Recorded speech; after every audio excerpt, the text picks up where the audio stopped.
Hello, and welcome to Founder Freedom, from hustler to CEO, a podcast built for e-commerce entrepreneurs and small business owners who are ready to work less, earn more, and scale smarter. I am your host, Stephen Palmer, and today we're talking about a company revolutionizing home exteriors with real wood panels that magnetically transform steel garage doors in just 20 minutes. Today's guest is Rick Medlin, founder of Garage Skins, a standout brand that proves that necessity really is the mother of invention. Let's jump in with Rick. Welcome, Rick. How are you doing today? Great, Stephen. Thank you for having me on. Yeah, you're welcome. Can you tell us a little bit about yourself and about Garage Skins' value proposition to the world here? Absolutely. We're located up in North Idaho, so we're just a couple hours south of Canada. So not where you would normally think that a burgeoning startup would be, but the Spokane, Coeur d'Alene area, if anybody's been up here, is absolutely beautiful. But back in 2005, I had a house built down in Eugene, Oregon, and did what everybody else does, put a standard steel garage door on. But unfortunately, right next to me, they had just finished a beautiful high-end subdivision with all these gorgeous wood garage doors on the homes. And I just thought, I got to have that on my house. So I approached the builder. Builder said, no way, we're not going to upgrade all of the framing and all the cost and everything to do that. So I thought, okay, that's fine. We had done things like cultured stone, stamped and stained concrete, all of these ideas that are lower cost ways to get a really luxury look to a home. And I thought, well, I'll just do that with the garage door once everything settles. So got in the house and started looking around and realized there is absolutely nothing out there that is designed to put on the outside of a garage door and really upscale it into the look of real wood. So my old engineering days kicked in and I thought, well, here's a problem and I'm going to solve it. And I thought, I'm just going to solve it for myself. Didn't really care about any kind of commercialization at that point. Didn't really even think anybody else would want something like that, but just went down, bought some plywood at Home Depot and glued it onto my garage door and thought that looks pretty good. And then I hit the button, nothing happened. So I realized, oh, now wait a minute. Now I got to start worrying about weight. And now I got to worry about putting wood on the outside of a garage door. So about that time, started kind of thinking through all of that stuff. Got up to 2012, 2013. Really hadn't done much with it, but I had started thinking about using veneers instead with a really, really lightweight core so that we could get rid of the weight issue. Well, unfortunately, again, right about that time, Shark Tank came on. And so I started watching that and I realized, man, there are some great ideas out there that nobody's heard of before. And there's what I also found out was there's some really bad ideas out there too. And they're still getting funding for it. So I thought, you know what, this might be something that I need to start thinking about commercializing. I'd been in the sales world and the credit union world for years and years and years. Never even thought about starting my own company. But God really came aside of me and just put the right people around me, brought patent people around me and entrepreneurial advisors. And I will spare you a whole lot of time and energy. But here we are 12, 14 years later. And we raised a significant amount of capital behind this. We have a 60,000 square foot factory up here in Post Falls. We've really started to engage the national audience, not just through direct to consumer, but also now we're starting to talk to builders and garage door professionals. We've had Home Depot, Lowe's, Menards, all have come to us asking us to sell the product once we're ready to go. So it has been one heck of a journey to get this out there. That only answers half of your question, so I can keep going if you want. So the value prop is? The value prop is that you can, every time you drive into your driveway now, you can fall in love with your home all over again. The garage door, and I just heard this term yesterday, so it's not mine originally, but the garage door is the smile on your home. And so you can either have it frown, you can ignore it, or you can turn it into something that's a true work of art. Yeah. However, if you go out to the garage door world and you start pricing out what a real wood garage door would be, it's $15,000 for a 2-car garage door. It's just really prohibitive. Even if you can write that check, are you really going to put 15 grand into your garage door? Probably not unless you have a couple $1 million home. Right. So it's really just something people have ignored up until this point. Our product allows you to have exactly that same look, the same feel, because it really is real wood veneers on these panels, but allows you to have a crate shipped directly to you. You just open up the box, snap it right onto your garage door.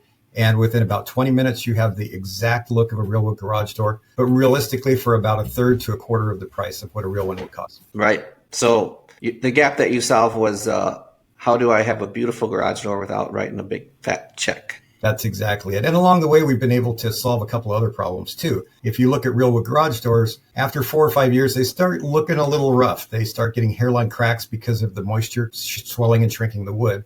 And then fungus, mildew starts getting into there. The stain starts fading. there's some great products that have kind of solved some of that, but not all of it. So really you're in a 4 to 5 year cycle to actually have to sand that wood down, restain it. And with our products, we've been able to skip that and develop a product that's pretty much good for about a 10-year life cycle. That's nice. So as far as inefficiencies that you saw that was broken, it's really just about aesthetics and garage doors. Yeah, this really is a want, not a need. We're not replacing anybody's garage door. We're really the mini blinds on your window. We are just a way to really, truly take what you already have and upscale it to a point to where everybody that drives by your house is just going to snap their heads and look, including you every time you drive in the driveway. Well, right. You want to have a smile when you pull up to your garage. Absolutely. So are there competitors that you have in your market space, or did you just pretty much own that market right now? Right now, there's a couple of really low-end things like some vinyl wraps that come out of Germany. But if you put one on, it's very obvious that it's just a one-dimensional vinyl wrap. There's no real feel to it that makes it look like a high-end garage door. Okay. Then, of course, the next step up is several $1,000s more than ours, which is taking a real wood overlaid garage door that was already manufactured that way.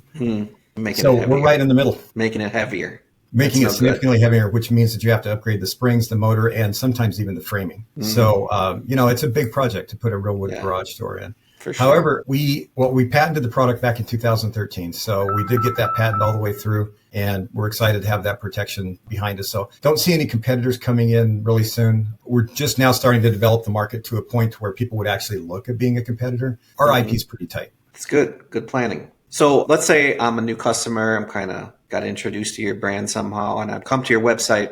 What would you say is the biggest misconception that people have about what your company does? Like, what are they missing? I think the magnetic attachment throws people. It's a lot of people have never been exposed to rare earth magnets. And so, they don't know the strength of these things. They're used in industry all over the world. But, if you took two of these magnets and held them up together and let them come together with your finger between, they would break your finger. So they're that strong. And I think there's some perception that either the panels will fall off very quickly or that somebody could just come by and take them off and steal them. So that's kind of one of the biggest things that we get over. But it doesn't take long. We have over 600 units now that are installed nationally, and we're not having any problems with either one of those things. Right. That's nice. So do you have a success story? Either could be like a customer success story or a brand mission success story that you could share with our listeners? A success story, that's one I have not thought of. So I'll pull one out pretty quickly here. We have a gentleman that's partnered with us down in the Villages, Florida. Yep. The Villages, are you in Florida? No, but I'm familiar with the community. Yeah, there's 72,000 residents there right now. 72,000 homes there right now. And they're shooting for 200,000 within 5 to 10 years. It's a planned community. It has its own HOA. It's very, very large, very well-structured entity. People that move there are very locked down on what they can do on the exterior of their home. The HOA really wants to have a very homogeneous look to it, and they've done a beautiful job with it. But sure. So getting anything through the HOA is tough. This gentleman wanted to have our garage skins on his house, so we partnered with him. We actually attended the board meeting with him to be able to get this through, and they approved it unanimously for the Villages now. So he was able to put a system on his house, and it absolutely transformed the front of his house. Nice. But then he also, just last October, when Hurricane Milton came through, of course, that's a big deal, and it went right through the Orlando area. So he was nice enough in the middle of the night at 1:30 to get up and actually videotape what the hurricane looked like when it was hitting the garage skins panels. And happy to say that they didn't move even a millimeter during that entire thing. And he clocked about 70 mile an hour direct winds onto it. You could see palm trees flying in the air behind him, and our skins were just right on. So it's a success for him, but also a success for us. Sure. And it's crazy that he went out there to do that. But well, he's kind of a crazy guy anyway. So men do silly things. He reminds me a little bit of you, actually, Steve. That's funny. I would do silly things for sure. You would do that. Yep. So do you see any trends shaping the future of your industry? I think that we're setting a trend right now by allowing people to finally pay attention to their garage door. It's been in some of these new subdivisions, it's up to 70 or 40% of the facade of the home, but there's just not been any solution. So it's really something that people have just glossed over. With our social media success that we have, and we were just on HGTV. In fact, we have plans to partner with 4 of their shows to do product placement on there. Rock the Block actually just filmed a couple weeks ago and showed off our panels. So excited about that. But we're starting to introduce a concept that now people can start loving their garage door again instead of just ignoring it every day. So when it comes to a trend, I think we're actually starting on the front end of that. Yeah, you are the trend. We are the trend. We're trendsetters. At 60 years old, we're trendsetters. That's awesome. Good spot to be there, Rick. That's for right. sure. So again, for the entrepreneurs that might be listening to the show, so do you have any advice for business owners that are looking to stay ahead of the curve, or maybe some potholes to avoid that you discovered while you were building Garage Skins? Sure.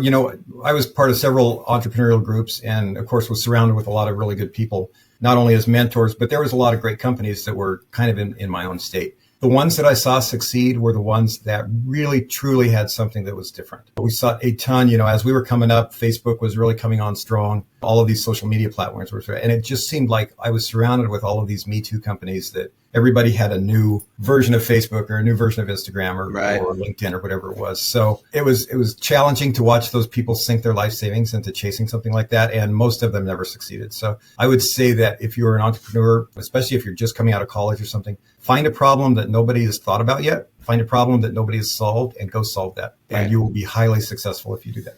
Right. It goes back to the second section about the gaps. Find the gaps. Which you found the gap. And there's a lot of your gap, and you opened it up, and a lot of people liked it. So it was awesome. Yeah, it's been great watching this. It's been a crazy, fun, terrifying ride.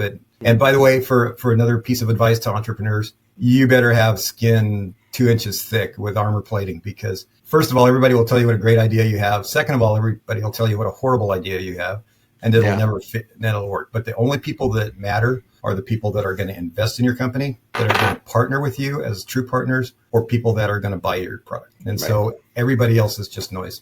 Real good advice. We do have thick skin. What's next for your company? I know you mentioned a few things earlier, but maybe you can recap that. Well, we're scaling. We're obviously looking to grow. There's national marketplace pieces that are coming at us that we can't fulfill with our current manufacturing. We always have been committed to being a made in USA product, and we're going to keep manufacturing onshore. There's a few pieces that we have to pull in from overseas, but primarily we're not only U.S. based in manufacturing, but we're U.S. based in our suppliers also. Nice. But that brings us challenges, workforce, square footage, leasing, capital, all of that kind of stuff. So that's the phase that we're in right now. We've built something really beautiful here, and now it's time to scale it. And so we're going through those scaling pains, bringing on more power, bringing on more square footage in our factory, just all those fun things so that we can go out and all these people that have been knocking on our doors for 2 or 3 years, we can finally start opening the door for them. That's cool. Love it. So what's the best way for our listeners to get involved in Garage Skins, what you're building, and maybe some skins? Maybe they need skins. Everybody needs skins. Actually, the best way is just to go to garageskins.com. It is an amazingly robust site. There's a ton of information. I will say we just launched our first AI chatbot. Mm-hmm. So if you click on the little thing on the bottom right, it's conversational. It'll talk to you just like we're talking right now. We've loaded that thing up with as much information as you possibly can get. But if anybody wants to reach out for any kind of a partnerships, they can reach me at rickm@garageskins.com or contact our customer service line, which is on the website. Well, that's a wrap on another episode of Founder Freedom, folks. A huge thanks to Rick Medlin for sharing how a personal home project turned into a patented, buzzworthy brand. If you want to see Garage Skins in action or bring instant luxury to your own driveway, check them out at garageskins.com. If you like what you heard here, subscribe and share this episode, and leave us a review to help other founders find their path to freedom. Until next time, keep on creating, keep scaling, and never lose your style.